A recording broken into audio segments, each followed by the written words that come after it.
Bonjour tout le monde, je suis Eli Kamano, artiste, auteur-compositeur, panafricain d'origine guinéenne. Alors, je fais cette vidéo aujourd'hui pour m'adresser à mon peuple. Je fais cette vidéo pour m'adresser aux hommes et aux braves femmes de Guinée. Je fais cette vidéo pour aussi m'adresser à la jeunesse guinéenne, mais pour aussi m'adresser à tous ces Guinéens qui s'activent inlassablement à défendre l'indéfendable au détriment du peuple ou au détriment de leur peuple et de leur patrie, dont le seul but consiste à redorer le blason des bourreaux économiques et des fossoyeurs de la République. Je veux parler de ceux-là même qui ont juré sur la Bible et le Coran de respecter leurs engagements au terme de cette transition. De ceux-là même qui distribuent des milliards de nos francs à des fins d'une réception d'un président qui, à ciel ouvert, est en train de violer le serment qu'il a prêté devant le peuple de Guinée. Un président qui nous a pourtant dit ou demandé de faire l'amour à la Guinée, qui a promis de rétablir notre peuple dans ses droits, de lui rétrocéder ses biens volés par des corrompus et des corrupteurs de métier, de rendre justice aux familles victimes de crimes de sang, de mettre en place un système qui mettra fin aux fraudes dans les sphères étatiques et administratives, de proscrire le recyclage, de tuer l'ethnie, d'édifier un état de droit et d'organiser des élections libres et transparentes auxquelles aucun membre du CNRD ne serait éligible. Chers compatriotes, je veux parler de ceux-là même qui s'en fichent de savoir que 65% de notre population est analphabète, avec une majorité écrasante des femmes. Qui s'en fichent de savoir que le secteur agricole emploie 50% de la population active guinéenne et que 65% de cette même population vit en dessous du seuil d'une pauvreté endémique avec moins de 8 000 francs guinéens par jour. Je n'invente rien, les statistiques existent. C'est dommage de constater que notre Robin des Bois a reçu une forte dose d'anesthésie qui plonge son gouvernement dans un système que moi je nomme le système Koutou-Koutou. Directeur, DAF, ministre, chacun a créé son empire et va jusqu'à faire même de la concurrence à l'État qui les a employés. Ici, je vous cite un exemple. L'actuelle direction de l'OGP est un appartement de Mandian Sidibé qui ne se gêne même pas de faire payer à l'État une somme faramineuse par mois dont la moitié est reversée à un homme influent dans le giron du pouvoir afin qu'il soit maintenu à son poste. Je n'invente rien, encore une fois. Pendant que le peuple de Guinée végète dans une précarité, dans une pauvreté qui l'assujettit et le maintient dans la mendicité. Chose qui accroît de façon exponentielle le grand banditisme dans toutes les zones de la Guinée.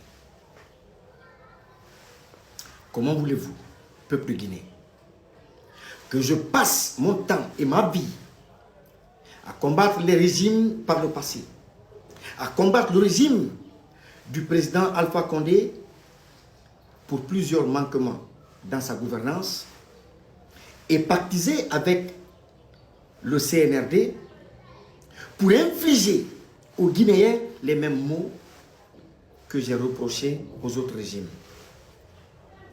Où sera donc ma dignité? Où sera ma loyauté et ma cohérence?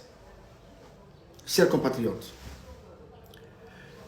le jour où j'ai été invité au palais Mohamed V par le président de la transition, le colonel Mamadi Doumbouya, pour parler de la transition et de toutes les questions brûlantes de notre pays, j'avais vu en face de moi un homme animé d'une seule volonté: bien faire et partir.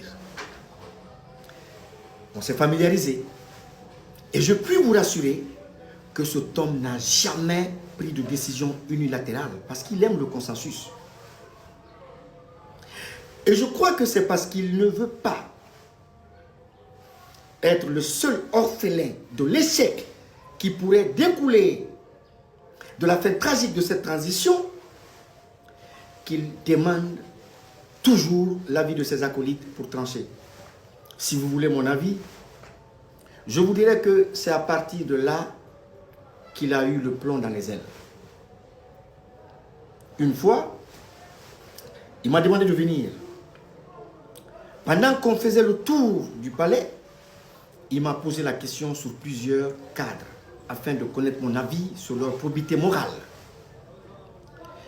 Et puisque je ne suis pas un délateur, ni un cafardeur, j'ai toujours fui la question.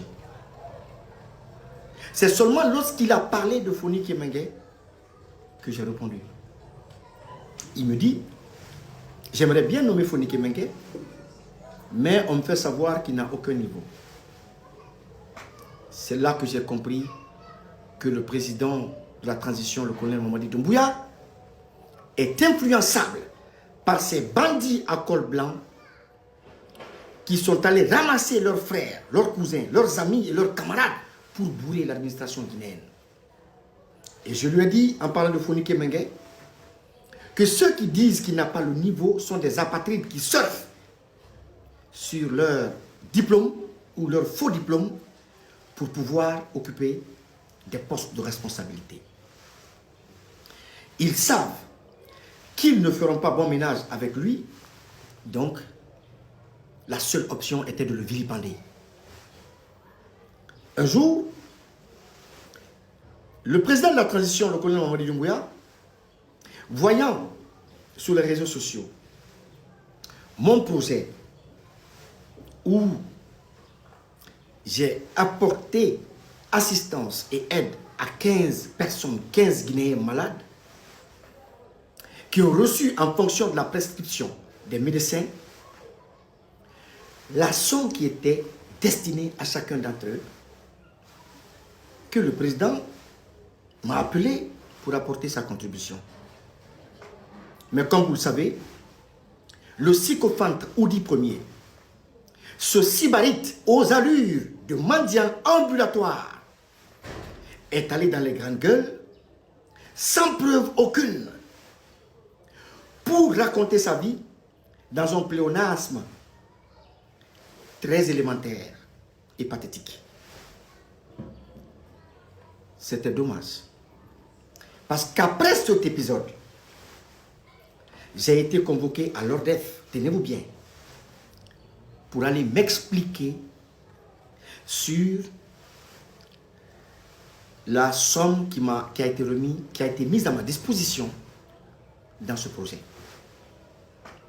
Et cette convocation, c'était sous la demande de Charles Wright, qui à son tour avait reçu une injonction du Tout-Puissant, de l'Omnipotent Amara Kamara, de m'assigner en justice et afin de m'envoyer en prison pour des faits de corruption et de détournement. C'était une manière de ternir, mais définitivement, mon combat et la lutte que je mène pour ce peuple depuis des lustres. Parce qu'en m'envoyant en prison pour détournement et corruption, le peuple et l'opinion allaient me vomir. Et mon combat allait être enterré aujourd'hui sous les cendres du déshonneur.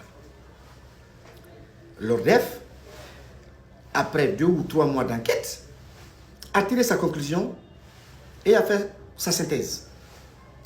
Et c'est le procureur du tribunal de première instance de Kaloum, qui nous reçoit et qui me dit, mais moi je vous attendais pour vous envoyer à la CRIEF. Je fais quoi? Il dit oui, parce qu'on m'avait dit que vous avez orienté les fonds à d'autres fins. Vous avez utilisé les fonds à d'autres fins. Je lui ai dit, monsieur le procureur, je souhaiterais que vous remettiez cette enquête au meilleur des juges d'instruction afin qu'ils la reprennent.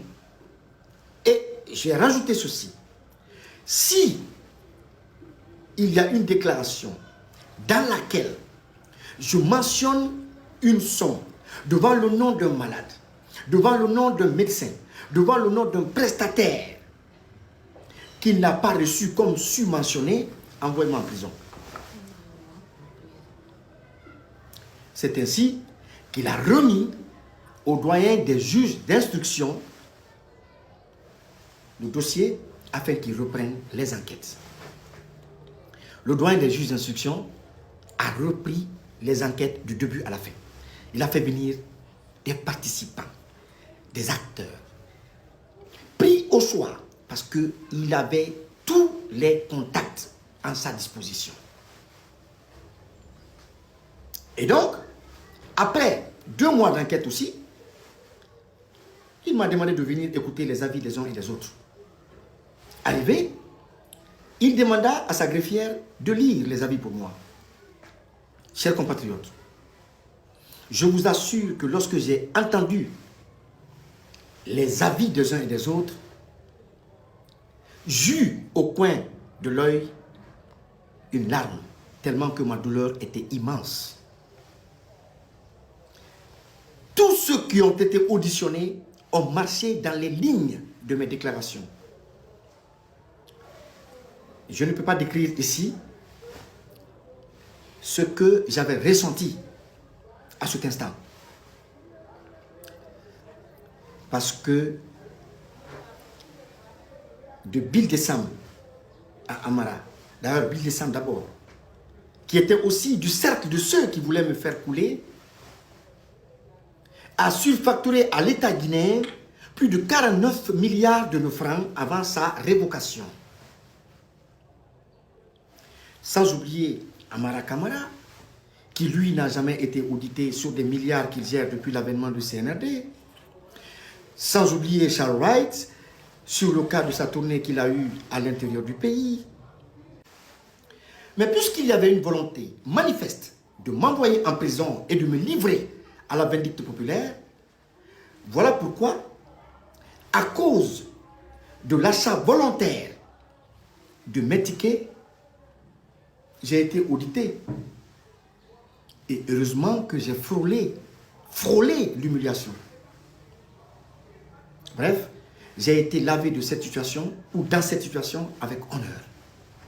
Donc j'aimerais que tous mes partisans, que tous mes parents, que tous ceux qui ont de l'estime pour moi, qui souffrent de cette situation, soient déchargés de ce fardeau. Pour revenir au président Mamadi Doumbouya, j'aimerais dire ici, à tout un chacun, que le président de la transition, le colonel Mamadi Doumbouya, en tant qu'ami de Eli Kamano, n'a rien à voir avec le président de la transition, Mamadi Doumbouya, qui incarne la plus haute institution qui préside aux destinées de mon pays. Si le président Mamadi Doumbouya m'offre 100 ou 150 000 $, c'est par amitié ou par fraternité qu'il l'aurait fait. Et ça s'arrête là.